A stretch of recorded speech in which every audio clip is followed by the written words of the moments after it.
પત્રકાર એકતા પરિષદ ગુજરાત સંગઠન દ્વારા નવનિયુક્ત હોદ્દાઓની વરણી કરવામાં આવી। સાબરકાંઠા જિલ્લાના પ્રતિનિધિ પત્રકાર કિરણભાઈ મલેશિયાને પત્રકાર એકતા પરિષદ ગુજરાત પ્રદેશ મહામંત્રી તરીકે નવનિયુક્તિ આપવામાં આવ્યું છે। પત્રકાર એકતા પરિષદ ગુજરાત રાજ્યના પ્રમુખ લાભુભાઈ કાત્રોડિયા તેમજ સમગ્ર ગુજરાત પત્રકાર એકતા પરિષદ ટીમોનો કિરણભાઈ મલેશિયાએ આભાર વ્યક્ત કર્યો હતો અને વિશ્વના મોટામાં મોટા પત્રકારોના સંગઠનમાં સેવાનો અવસર આપવાના કારણે ધન્યતા અનુભવી હતી। પત્રકાર એકતા પરિષદ ગુજરાત 252 તાલુકા અને 33 જિલ્લાઓમાં સંપૂર્ણ સંમતિ ધરાવે છે અને સાથે સાથે 20 ધારાશાસ્ત્રી ટીમોની સમિતિ કાર્યરત છે। મહિલા વિંગ સંપૂર્ણપણે સમિતિ સાથે કાર્યરત છે અને ગુજરાતમાં પત્રકારોના પ્રશ્નો અને પત્રકારો ઉપર જીવલેણ હુમલાઓ સામે રક્ષણ માટે 2019થી સરકાર સાથે સીધા ટેબલ ટોક કરી ઘણા પ્રશ્નોનું નિવારણ લાવ્યા છે।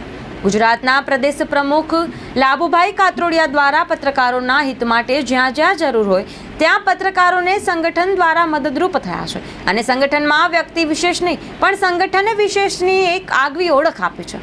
ક્યાંક મર્ડરો બી થયા પત્રકારોના, એનાથી અત્યંત દુઃખી હતા લાભુભાઈ કાત્રોડિયા, સલીમભાઈ બાવાણી, અને એમને એવું વિચાર્યું કે આપણે પત્રકારોના હિતમાં એક સંગઠનની જરૂરિયાત છે।